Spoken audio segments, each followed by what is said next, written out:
예수님께서 예루살렘에 나귀를 타고 입성을 하십니다. 그런데 지금까지는 내가 메시아다라고 표현을 하시지 않았어요. 예루살렘에 입성하시면서 내가 메시아라고 표현하셨어요. 이것은 아마 예수님께서 두 종류의 사람들을 찾으시기 위한 메시지였습니다. 그게 뭐냐면 예수님을 십자가에 죽이는 악한 사람들을 자극을 시켜서 그 일을 이루려고 하시는 뜻이 그 속에 있어요. 또 한 가지는 자신이 메시아라고 할 때 메시아의 길을 가는데 그 길을 선하게 도울 사람들을 찾고 있습니다. 그러니까 예수님은 십자가의 못을 받게 하는 사람과 예수님의 가시는 길을 찬양하고 준비하는 두 부류의 사람들을 여기서 나타나게 하시기 위해서입니다. 나귀를 드린 이름 없는 사람 보세요. 자신의 옷을 벗어서 예수님께서 나귀를 타고 예루살렘에 입성하는데 겉옷을 길을 깔아서 그의 가시는 길을 밝히시는 걸 볼 수 있어요. 어린아이들은 종려나무를 꺾어서 호산나 다윗의 자손이여 라고 하면서 찬송하면서 주님을 맞이하고 예수님은 예루살렘을 입성하십니다. 그래서 그날을 종려주일이라고 하는 거예요. 오늘이 종려주일이며 이 한 주간이 고난주간입니다.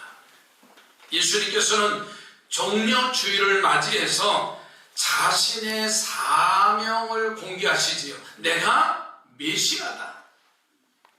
그리고 빼놓을 수 없는 또 한 가지의 사건이 그것이 바로 예루살렘 성전을 정결케 하시는 일이었습니다. 예수님은 그 성에 입성하시자마자 곧바로 예루살렘 성전으로 올라가십니다. 그때 성전에서 상황을 보니까는 그 성전은 마치 시장바닥과 같이 소란합니다. 돈을 바꾸어 주어서 이익을 남기는 사람들, 비둘기를 팔아서 얻을 이익을 바라는 장사꾼들이 장사진을 이루고 있는 거예요. 그래서 예수님께서는 그 상황을 보면서 상을 엎으시고 의자를 뒤엎어버리시면서 그 성전 안에서 매매하는 장사꾼들을 다 성전 밖으로 내치우셔요. 메시아의 길을 알리시고 제일 먼저 성전을 깨끗하게 하셨다는 것이 우리들에게 주는 의미가 매우 큽니다. 즉 종려주일을 맞는 우리 모든 성도들이요, 이렇게 영적인 회복이 되어야 된다고 하는 메시지가 담겨져 있습니다. 특별히 우리 교회는 제2차 성전을 입당을 준비하면서 교회가 어떠한 교회로 가야 하는 것인가를 분명히 방향을 제시해 주고 계십니다.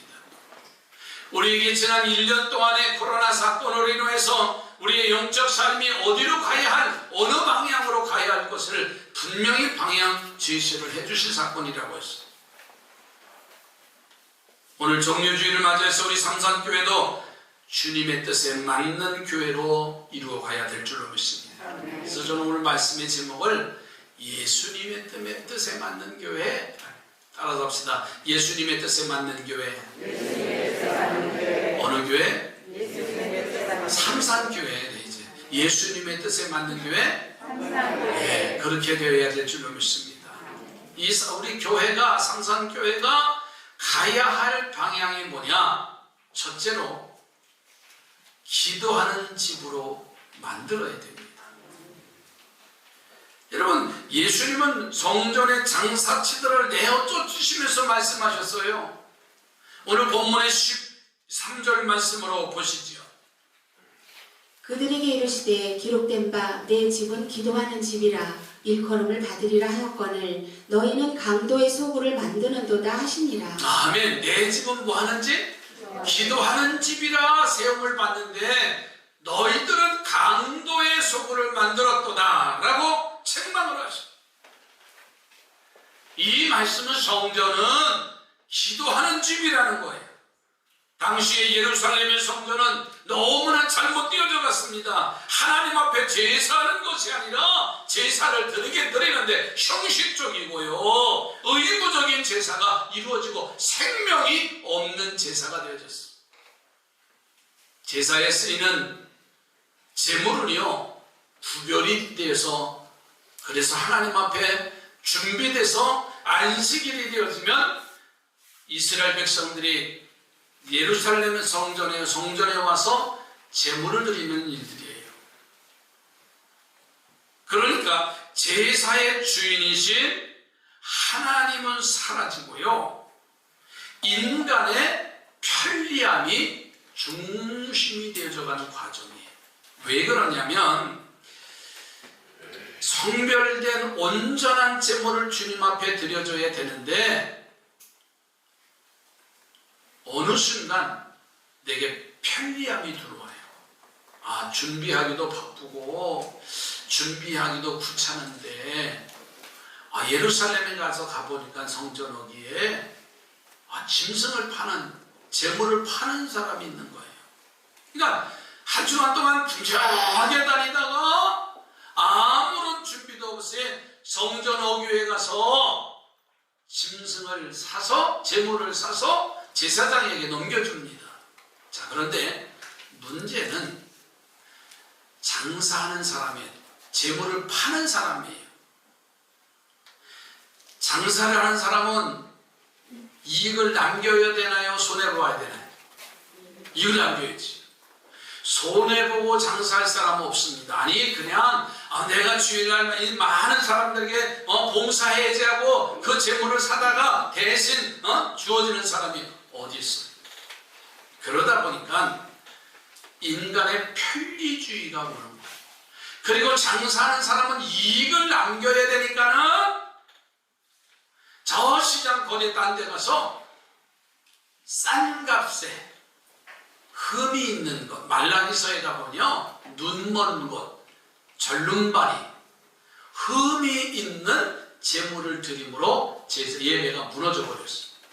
그러니까 이스라엘 백성들이요, 하나님 앞에 온전한 제물을 드리지 못하고 흠이 있는 제물로 드려지는 그 순간 예배는 무너졌고 성전은 편리주의, 인본주의가 찾아옵니다.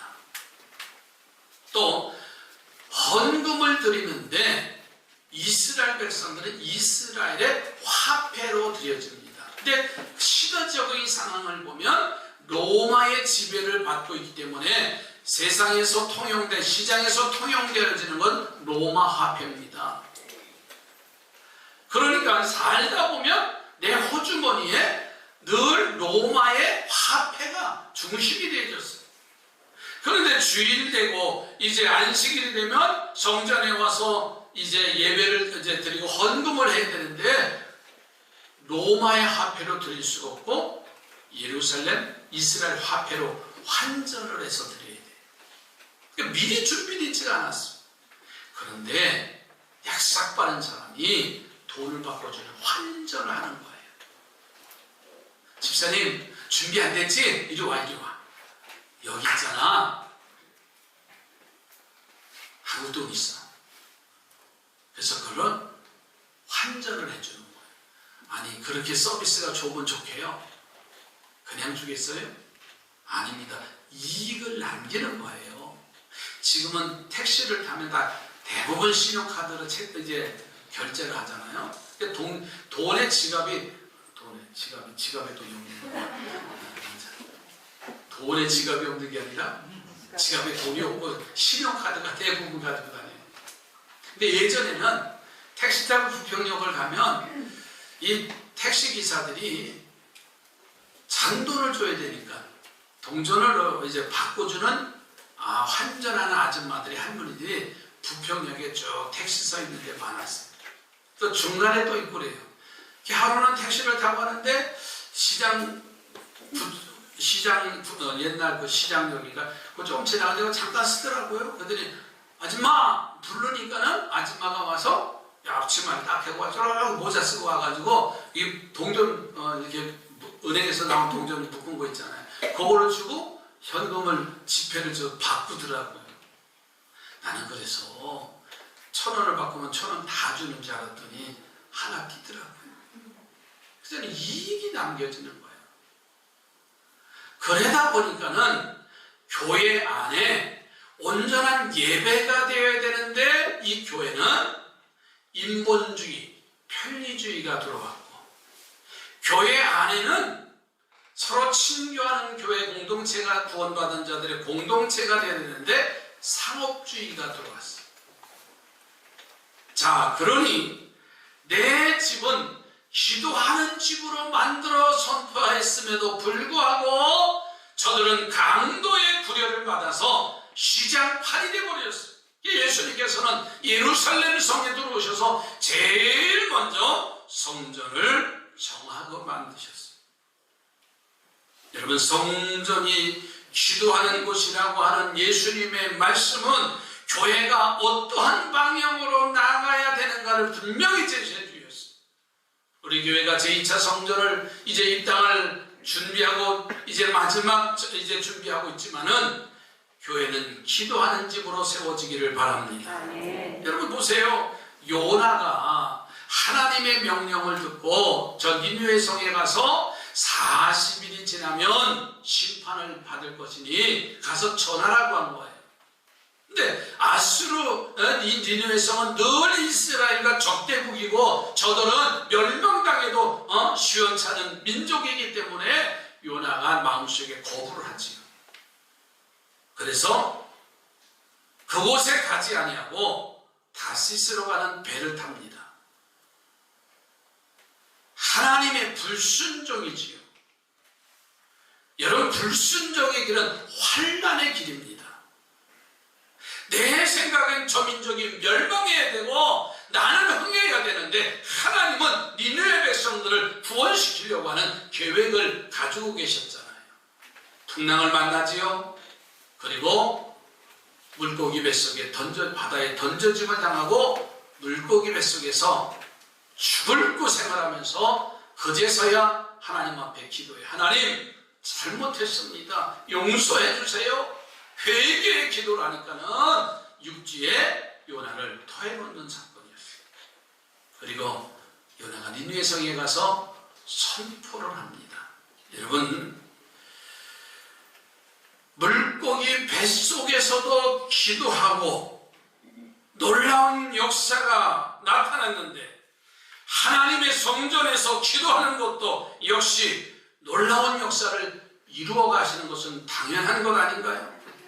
여러분, 우리 삼산교회를 기도하는 교회로 세워가시기를 주의 이름으로 부탁을 드립니다. 그래서 계속해서 기도하는 집으로, 야, 삼산교회는 기도하는 집이다. 아, 삼산교회 성도들은 기도의 용사들이다. 옆에 분하고 기도의 용사가 되시기 바랍니다. 이 종려주의를 성전에 가서 선포하신 것은 내 집은 기도하는 집이다. 두 번째로 예수님의 뜻에 맞는 교회를 보니까는 고침받는 곳으로 만들어 가시기 바랍니다. 예루살렘 성전을 정결케 하신 후에 제일 먼저 하신 일이 병든 자들을 치료하시는 역사예요. 자, 14절 말씀을 보세요. 맹인과 저는 자들이 성전에서 예수께 나아오매 고쳐주시니. 맹인과 저는 자들이 성전에서 예수께 나오매 고쳐주시니 라고 했어요. 바로 우리 주님의 뜻이 여기 담겨져 있어요. 즉 하나님의 성전은 기도하는 곳이에요. 그리고 병든 자들이 고침을 받는 게 교회입니다. 그래서 주님이 친히 그렇게 행하신 거예요. 오늘 종려주의를 통해서 우리 삼산교회는요, 병든 자가 치료받는 복된 성전으로 세워가십시다. 두 가지의 문제가 있어요. 하나는 뭐냐면 병든 육신이 고침받는 곳이에요. 예수님이 성전에 저는 자들과 소경들을 고치신 사건이지, 안식일에 회당에 들어가서 손 마른 자를 고치시는 사건이 나타나요. 중풍병자들의 4명의 친구들이 중풍병자를 데리고 와서 네 제 상을 받았으니 일어나 그 상을 들고 가라 말씀하셨어요. 고참병 걸린 자도 고쳐주셨어요. 성전의 미문에 앉아서 이 고생을 이제 구걸하는 안진뱅이에게 나사렛 예수의 이름으로 명하노니 일어나 고침받는 역사가 나타났어요. 여러분, 병든 육신이 고침받는 곳이 교회입니다. 이 성전에서 1차 성전 짓기 전에 많은 치유의 사건들이 일어났어요. 온전한 예배자로 기도자로 세워주셨고, 그리고 기도하면 하나님이 치유의 사건들이 일어났어요. 다른 교회 이야기가 아닙니다. 이 성전 이 자리에서도 치유의 사건이 일어났어요. 그리고 마음에 고침받는 곳이 되어야 됩니다. 나인성 가부가요, 아들 하나만 바라보고 산다가 그 아들이 젊은 나이에 죽어요. 가부가 슬퍼서 우는 그 울음소리에 이제 온 성에 사무치는데, 그 장례 행렬이 지나가다가 예수님을 만나지요. 그때 예수님께서는요, 그 가부에게 울지 말라라고 위로를 하시면서 마음의 치료를 해주시고 아들을 살리시는 역사가 나타났어요. 우리 교회도요, 세상에 살다가 마음이 찢기고 상하여 견딜 수 없는 사람들이 들어와서 말씀으로 치료받고 성도들의 사랑으로 위로받는 교회가 되어야 될 줄로 믿습니다. 교회는 끼리끼리가 아닙니다. 세상에 상처를 받은 사람들이, 세상에 소외를 받은 사람들이요, 하나님의 성전에 와서 주의 말씀으로 영원히 치료받아야 되고 마음의 상처가 치료받는 게 교회 공동체입니다. 살아있는 교회입니다. 우리 끼리끼리가 아니에요. 늘 말씀드려요. 이제 제2성전에 새 성전에 들어가서 우리끼리 좋아하라? 아무 소용없습니다. 하나님 기뻐하시는 일 아니에요.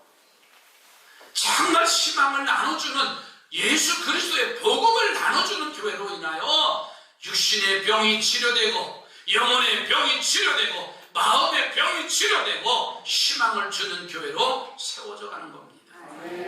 그러면 우리가 어떻게 해야 몸과 마음과 영혼을 치료받을 수가 있습니까?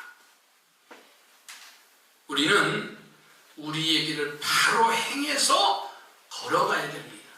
내가 길이라고 했습니다. 여러분, 마음과 영혼과 육체의 병은요, 죄라는 것으로부터 왔어요. 죄라고 하는 말은 시라고로 하마르티야. 관역에 화살을 쏜 화살이 관역에 맞지 않고 옆으로 삐졌다는 것, 빗나갔다는 것, 방향을 잃었다는 말입니다. 내가 가야 할 그 길이 뭔가, 성도의 영적 삶의 길이 무언가를 우리는 찾아야 됩니다. 내가 길이라고 했어요. 예수님만 바라보시기 바랍니다. 다른 길이 없어요. 좌우의 길이 없어요. 오직 원웨이, 가는 길은 예수가 답입니다. 따라갑시다. 예수가 답이다. 그 정도를 가야 되는 거예요. 제가 작년 가을에 오랫동안 이 허리가 좀 불편하고 엉덩이에 너무 불편해서 여러분들이 그 얘기를 하면 목사님 도수 치료를 좀 받아보세요. 그래서 한 번에 6번인가 7번을 받는 도수 치료, 적지도 않다의 가격이요. 그래서 3회를 받았어요. 처음에 가서 이 치료사가 제 허리를 또 몸을 이렇게 굳은 데를 이렇게 풀어주니까 그 다음날 그래도 많이 편하더라고요. 그런데 조금 전이 아니고 또 아파요. 다음 주에 가서 아니 왜 이렇게 또 아프냐? 그럼 또 주물러 줘요. 그리고 굳어진 데를. 그럼 또 그날은 괜찮아요. 또 주사 한 점 맞으면. 그래서 아니 한 번 치료를 받고 그랬어요. 또 해야 된대요. 아니 왜 자꾸만 아프냐 그랬더니 이 치료사가 하는 말이 그냥 놔두면 다시 우리 몸이 옆으로 삐뚤어진다는 거예요. 근육들이, 허리들이. 지금 이 허리 얘기하니까는 허리 똑바로 배 좀 집어넣고 이렇게 해야 되겠거나 의자에 앉는 자세가 틀렸다는 거. 우리 김교장 선생님 제 모범이에요. 지금 허리 수술해서 저기 이렇게 하면 또 아프니까 키 큰 양반이 또 맨 앞에 앉아서. 자세가 틀어지면 고장난다는 거예요. 기본이잖아요. 바로 우리 교회도 마찬가지고 영적인 모습도 우리의 자세, 영적인 자세가 흐트러지면 병이 나는 거예요. 교회가 교회의 본질을 잃어버리면 병이 나는 겁니다. 내 집은 기도하는 집이라고 했어요. 그리고 그곳에서 병든 자들이 고침을 받는 치유의 사건이 일어나서 영혼이 잘 되고 범사가 잘 되고 강건한 역사를 만들어가는 것이 하나님의 뜻에 맞는 교회입니다. 세 번째로 예수님의 뜻에 맞는 교회는 어떤 교회냐? 찬송하는 곳으로 만들어가야 됩니다. 예수님이 성전을 정결케 하셨지요. 그리고 병든 자를 고치셨지요. 그런데 성전에 와 있던 아이들이 예수님을 보고서는 호산나 호산나 찬송하리로다 다윗의 자손이요 하면서 찬송하는 장면을 봅니다. 그런데 이를 보고서 그렇지 않아도 예수님의 행동에 지금 불만을 품고 있던 대제사장들이나 서기관들이요 예수님을 비방을 합니다. 그런데 예수님은 그들의 이야기를 들으시면서 오늘 본문에 16절 한번 보세요. 뭐라고 표현하셨냐면 예수께 말하되 그들이 하는 말을 듣느냐? 예수께서 이르시되 그렇다. 어린 아기와 젖먹이들의 입에서 나오는 찬미를 온전하게 하셨나이다 하물 너희가 읽어본 일이 없느냐 하시고. 아멘. 자, 예수님의 이 대답은요, 하나님의 성전은 기도하는 것뿐만 아니라 하나님을 찬송하는 것으로 만들어야 된다는 거예요. 여러분, 오늘 종려주를 맞은 우리 교회도 바로 이러한 찬송하는 교회로 이루어가면 주님의 뜻을 행하는 교회가 될 줄로 믿습니다. 그런데 찬송 소리를 듣고 분한 사람들이 있다는 것이 우리에게 깊은 교훈을 주는 영적 메시지입니다. 찬양을 들으면 기쁘고 찬양을 들으면 은혜가 되고 눈물이 나고 감사하고 춤을 춰야 되는데 이 어린아이들의 찬양을 소리를 듣고서는 이 대제사장들이 분을 내는 거예요. 화를 내는 거예요. 이것이 바로요, 우리들의 찬양하는 일이 결코 쉽지 않다는 겁니다. 찬양하면 할수록요 사단이 방해하고요 찬양하면 할수록 세상이 방해한다는 거예요.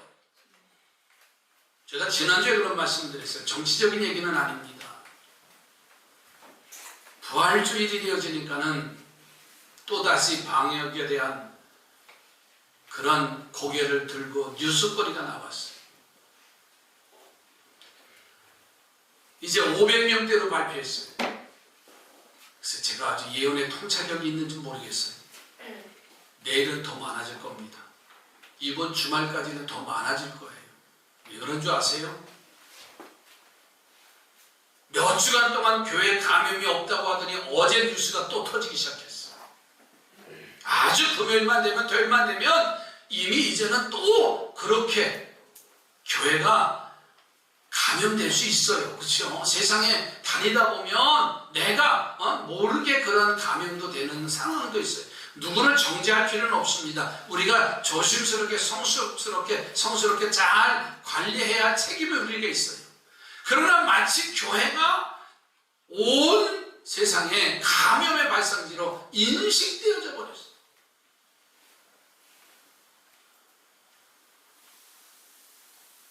더 중요한 것은요, 교회가 찬송이 줄어들었다.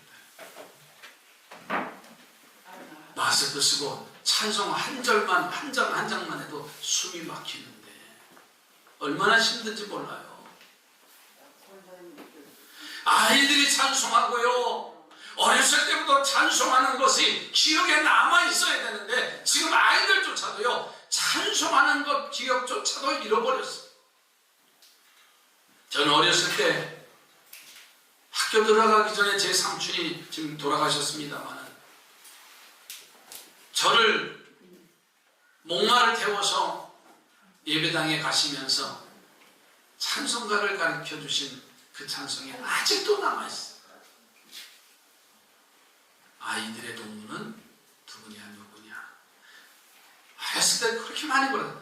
호산나를 부르자 호산나를 부르자 아이들의 동무는 우리 예수님. 그게 어렸을 때 저를 등에다 태워서 교회를 가셔야 할 그 정도의 아주 어린 나이인데 그게 남아있는 거예요. 근데 오늘 이 시대를 보세요.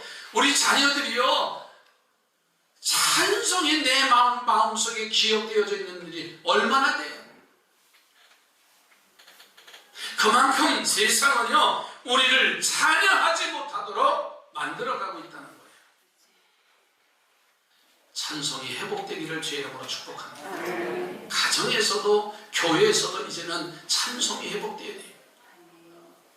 오늘 설교가 예배에 마쳐지면 될 수 있으면 모든 분들이 다 함께 새성전에 가셔서 본당에 지하성전에 예배당에 가셔서 함께 기도의 글을 적으시고 또 말씀을 적고 하나의 신앙의 표적을 좀 남겨놓으시기 바랍니다. 그 예배당은 조명이나 무대나 음향은 찬양 집회하기 좋게 설계가 되어 있습니다. 왜 그럴까요? 저는 제 마음속에 교회가 찬양이 다시 회복되기를 소망합니다. 아이들이 막 그 무대에서 뛰면서 주님을 찬송하고 저는 그 마음을 그리고 있어요. 좀 해중성은 불편하다 할지라도 정말 하나님 이 성전에서 찬양의 소리가 더 울려 퍼지게 하시옵소서. 그 찬양을 통해서 우리의 영혼이 사는 역사가 나타나게 하시옵소서. 여러분 힘들 때도 찬송하시기 바라고 환난이 닥쳐와도 찬송하시기 바라고요. 시험과 슬픔이 와도 찬송이 그쳐지진 않아야 됩니다. 바울과 실라가 복음을 전하다가 빌립보 감옥에 갇히지요.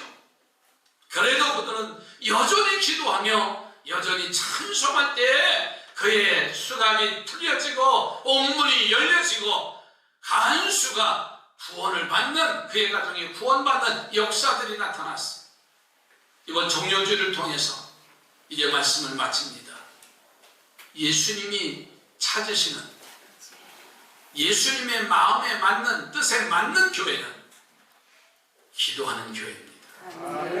예수님의 뜻에 맞는 교회는요 영과 육이 고침받는 교회입니다.